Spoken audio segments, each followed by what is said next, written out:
قرآن کریم کی ابتدائی سورت کا نام سورۃ الفاتحہ ہے۔ فاتحہ کا معنی ہے کھولنے والی، اور سورہ فاتحہ کا ایک جامع اور مشہور نام ام القرآن ہے۔ عربی کلام میں مغز اور خلاصے کو کہا جاتا ہے، تو معنی ہوگا سورۃ الفاتحہ جو ام القرآن ہے یہ پورے قرآن کریم کا خلاصہ ہے۔ علامہ شبیر احمد عثمانی رحمۃ اللہ علیہ نے فرمایا ہے کہ 6 مضامین اللہ نے قرآن میں بیان کیے ہیں تفصیل کے ساتھ۔ ان 6 مضامین کو اللہ تبارک و تعالی نے سورہ فاتحہ میں اختصار کے ساتھ اجمالاً بیان کیا ہے۔ ان میں سے پہلا توحید باری تعالی۔ اللہ نے سورہ فاتحہ میں الحمدللہ رب العالمین الرحمن الرحیم، اس میں توحید باری تعالیٰ کو بیان کر دیا۔ نمبر 2 رسالت، تو اللہ تبارک و تعالیٰ نے اہدنا الصراط المستقیم صراط الذین انعمت علیہم میں رسالت کو بیان کر دیا۔ اور تیسرا مضمون ہے قیامت۔ اللہ نے اختصار کے ساتھ سورہ فاتحہ میں مالک یوم الدین کہہ کر قیامت کا تذکرہ کر دیا۔ اور چوتھا مضمون ہے احکام اور مسائل، تو اللہ تبارک و تعالی نے ایاک نعبد و ایاک نستعین میں احکام اور مسائل کی طرف اشارہ کر دیا۔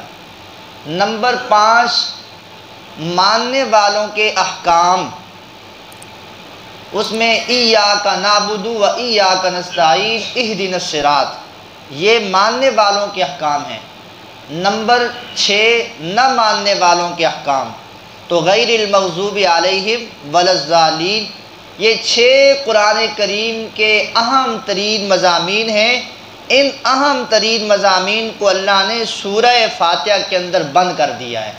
اب باقی جتنی بھی آگے قرآن کریم کی آیات اور رکوع اور جو بھی ہیں تفصیلات، وہ ساری کی ساری ان 6 مضامین کے گرد گھوم رہی ہیں۔ یہ تھا مختصر۔ اس کے بعد سورۃ البقرہ۔ البقرہ گائے کو کہا جاتا ہے، اور البقرہ نام رکھنے کی وجہ یہ ہے اس میں بنی اسرائیل کے ایک شخص کا واقعہ ہے گائے والا، اس سلسلے میں اسی وجہ سے اس سورت کا نام بھی سورہ بقرہ رکھا گیا۔ اس کے ابتدا میں لفظ ہے الف لام میم۔ یہ لفظ اور اس جیسے دیگر حروف جو ہیں، ان حروف کو حروف مقطعات کہا جاتا ہے، اور حروف مقطعات کے بارے میں عام فہم رائے یہ ہے کہ اس کا معنی مفہوم مطلب اللہ ہی جانتا ہے، اللہ کے علاوہ کوئی نہیں جانتا۔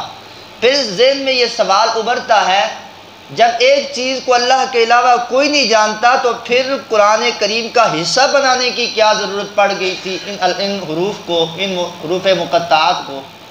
تو اس کا جواب یہ ہے کہ اللہ تبارک و تعالی نے ان حروف کو بطور تحدی اور چیلنج کے کیا کیا ہے، اتارا ہے، تاکہ جو لوگ اپنے آپ کو سب سے بڑے فصحاء اور بلغاء عربی دان سمجھتے ہیں، اور جو لوگ قرآن کریم کے اللہ کی کلام ہونے پر شک کرتے ہیں، ان کو یہ چیلنج دے دیا ہے کہ تم بھی اہل زبان ہو، عربی جانتے ہو، فصاحت اور بلاغت میں تمہیں بھی مہارت حاصل ہے، تو لہذا تم بھی کیا کرو، قرآن کا مقابلہ کر کے دکھاؤ یا حروف مقطعات کے معنی کر کے دکھاؤ۔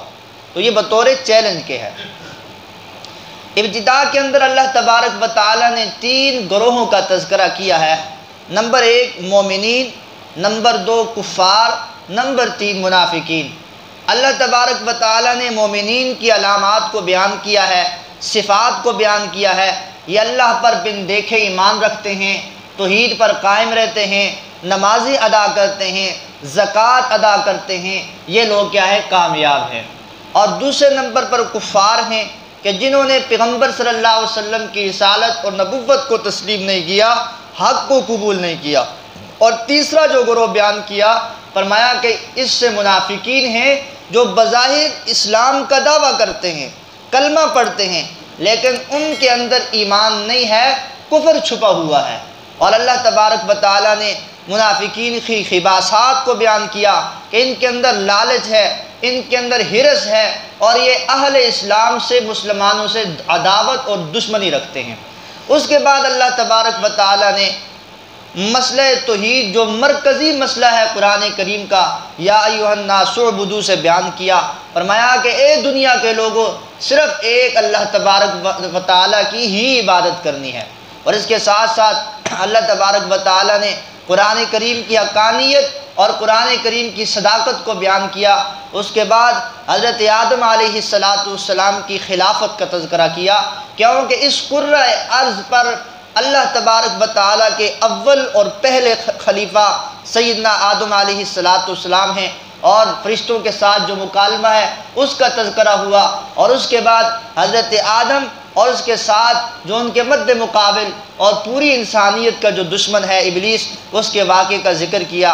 اور اس کے بعد اللہ تبارک و تعالیٰ نے بنی اسرائیل کے حوالے سے تفصیلات کے ساتھ بحث فرمائی ہے کہ بنی اسرائیل پر اللہ تبارک و تعالیٰ نے بے شمار انعامات و احسانات کیے، لیکن اس کے باوجود بھی ان لوگوں نے اللہ تبارک و تعالیٰ کی نعمتوں کی قدردانی نہیں کی۔ بعد میں اللہ تبارک و تعالیٰ نے اہل کتاب کے حوالے سے یہ تفصیلات ارشاد فرمائی کہ ان لوگوں نے اپنے خواہشات نفسانیہ کو دین بنا دیا۔ یہ شیطان کے پیچھے چل کر، جنات کے پیچھے چل کر انہوں نے اپنے پاس سے یہ بات بنا لی کہ نعوذ باللہ حضرت سلیمان علیہ السلام کیا کرتے تھے؟ جادو کرتے تھے، لہٰذا اس وجہ سے ہواؤں اور جنات اور دیگر مخلوقات پر ان کو کنٹرول اور قبضہ حاصل تھا، تو اس وجہ سے یہ جادو اور جنات کے سلسلے میں پڑ گئے۔ اللہ تبارک و تعالیٰ نے ان کو باز رکھا کہ حضرت سلیمان اللہ کے نبی تھے، ان کے پاس کوئی جادو اور جادوگری والا سلسلہ نہیں تھا۔ اس کے بعد اللہ تبارک و تعالیٰ نے اہل کتاب کے مختلف اعتراضات اور شبہات کے کیا دیے؟ جواب دیے۔ یہ تین مذہبی ٹھیکیدار تھے، ایک اہل کتاب میں یہودی، نمبر دو عیسائی۔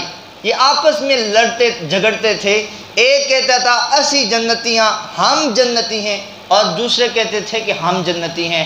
وَقَالُوا لَن تَمَسَّنَا النَّارُ إِلَّا أَيَّامًا مَّعْدُودَةً، ہم تو جہنم میں نہیں جائیں گے، اگر جانا بھی پڑ گیا تو تھوڑی دیر جائیں گے۔ اور تیسرا طبقہ مشرکین ابو جہل اینڈ کمپنی کا تھا، ان کا بھی کہنا یہی تھا کہ ہم کیا ہیں، جنتی ہیں، ہم جنت میں جائیں گے۔ اور ان کا دعویٰ یہ تھا، ان تینوں گروہوں کا، کہ ہم حضرت ابراہیم علیہ السلام کی ملت پر ہیں۔ تو اللہ تبارک و تعالیٰ نے آخر میں ان کے دعوے کو رد کیا، حضرت ابراہیم کی ملت کو بیان کیا، کہا کہ حضرت ابراہیم کی ملت تو توحید پرست ملت تھی، اور اس میں فرمایا ما کان ابراہیم یہودیا ولا نصرانیا ولکن کان حنیفا مسلما، حضرت ابراہیم نہ عیسائی تھے، نہ یہودی تھے، اور نہ ہی وہ مشرک تھے۔ حضرت ابراہیم علیہ السلام حنیف تھے۔ حنیف کہتے ہیں کہ تمام تر باطل ادیان سے الگ تلگ ہو کر ایک اللہ تبارک و تعالیٰ کے دربار پر جھکنے والا، ایک مذہب پر قائم اور دائم رہنے والا۔ آخر میں اللہ تبارک و تعالیٰ نے فرما دیا فَإِنْ آمَنُوا بِمِثْلِ مَا آمَنْتُمْ بِهِ فَقَدِ اهْتَدَوْا، کہ یہ جو پیغمبر صلی اللہ علیہ وسلم کی جماعت ہے، جماعت صحابہ، اہل بیت اطہار، یہ سارے کے سارے پیغمبر کے شاگرد ہیں اور پیغمبر صلی اللہ علیہ وسلم کے دین کو نقل کرنے والے ہیں، لہذا تمہارا ایمان تب معتبر ہوگا جب صحابہ اور اہل بیت کے ایمان کی طرح ہوگا، لہذا ایمان قابل قبول تب ہوگا جب صحابہ کرام اور اہل بیت اطہار کے نقش قدم پر ہوں گے۔ تو اس پوری گفتگو کا خلاصہ یہ ہے کہ اللہ نے جن جن اوصاف کے ساتھ ایمان والوں کی تعریف فرمائی ہے، ان اوصاف کو اپنی زندگی میں لائیں، اور جن جن خباثات کی اللہ نے منافقین کی خباثات کا تذکرہ کیا ہے، یہودیوں کی اور عیسائیوں کی کہ اللہ کے کلام سے پیٹھ پھیر لیتے تھے اور اللہ کی دشمنی میں زندگی بسر کرتے تھے، تو اللہ تبارک و تعالی ہمیں یہ پیغام دے رہے ہیں کہ آپ نے ان خباثات، ان بری عادات سے باز رہنا ہے، نبی پاک صلی اللہ علیہ وسلم اور نبی پاک کے صحابہ اور اہل بیت کے نقش قدم پر چل کر زندگی بسر کرنی ہے۔ اللہ تبارک و تعالی عمل کی توفیق عطا فرمائے۔